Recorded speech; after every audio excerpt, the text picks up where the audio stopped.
Australia से कुछ students को S56 की रिक्वेस्ट आ रही है। S56 क्या है वो मैं आपको बताऊंगा कि S56 में क्या रिक्वायरमेंट्स आती है और आपको उसको कैसे रिवर्ट करना है, वो सारा इस वीडियो में बताऊंगा। Bells Overseas, the sound of your future. Hello everyone, मैं कपिल भाटिया बेल्स ओवरसीज से।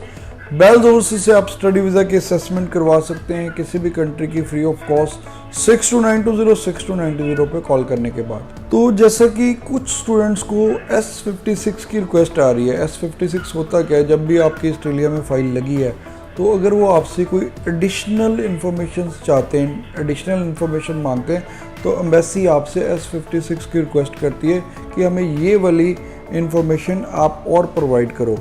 इसमें ज़्यादातर क्या क्वेश्चंस पूछे जा रहे हैं जो आपकी SOP से रिलेटेड ही है, क्योंकि SOP पर्टिकुलरली ऑस्ट्रेलिया एम्बेसी ने बोला कि आपकी जो SOP है वो ज़्यादा से ज़्यादा 300-400 वर्ड्स की ही होनी चाहिए।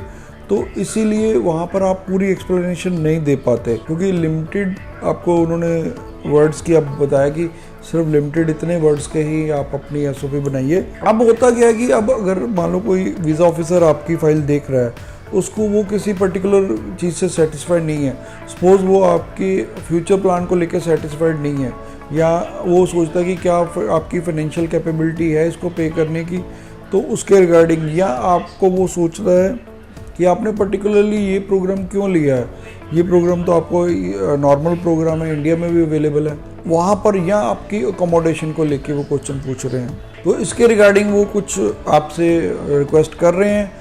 तो आपको क्या करना है, आप मान लीजिए सबसे पहले मैं अकोमोडेशन पे आता हूँ, जो वो मेजरली वो किस लिए क्वेश्चन पूछ रहे हैं कि क्या आपने अकोमोडेशन बुक की हुई है, अगर बुक की है तो आप उसका हमें प्रूफ भेजिए।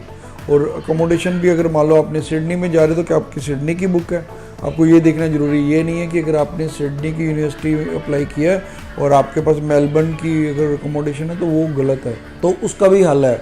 अगर आपने अकोमोडेशन पहले नहीं बुक किया, आप रिसेंटली बुक करके उनको भेज रहे तो वो ये चीज़ नोटिस करेंगे कि जब हमने आपसे रिक्वेस्ट की उसके बाद आपने अपनी अकोमोडेशन बुक की है, तो वो सही नहीं है। उसकी बजाय अगर आपका कोई वहाँ पर रिलेटिव है, फ्रेंड सर्कल में है, तो आप ये कह सकते हो कि मैं थोड़े दिन वहाँ जाके रुकूँगा, उसके बाद मैं अपनी अकोमोडेशन ले लूँगा, और प्रॉपर्ली उसका एड्रेस भी बता दीजिए कि ये मेरे नोन में है या फ्रेंड सर्कल में है, तो वो ज़्यादा बेटर रहता है।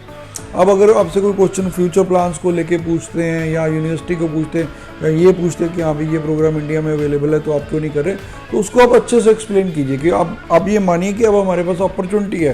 पहले तो हमें वर्ड्स की लिमिटेशन थी, और उससे अगर आपके पास कोई रेलिवेंट फैक्ट्स फिगर्स भी हैं या कोई डॉक्यूमेंट्स हैं तो वो भी आप लगाइए। और ज़्यादातर वीज़ा ऑफिसर अगर आप उनको अच्छी फैक्ट्स फिगर्स देते हैं तो वो ज़्यादा इम्प्रेसिव रहता है, बजाय आप जेनेरिक सी चीज़ें लिखें वो मत लिखें।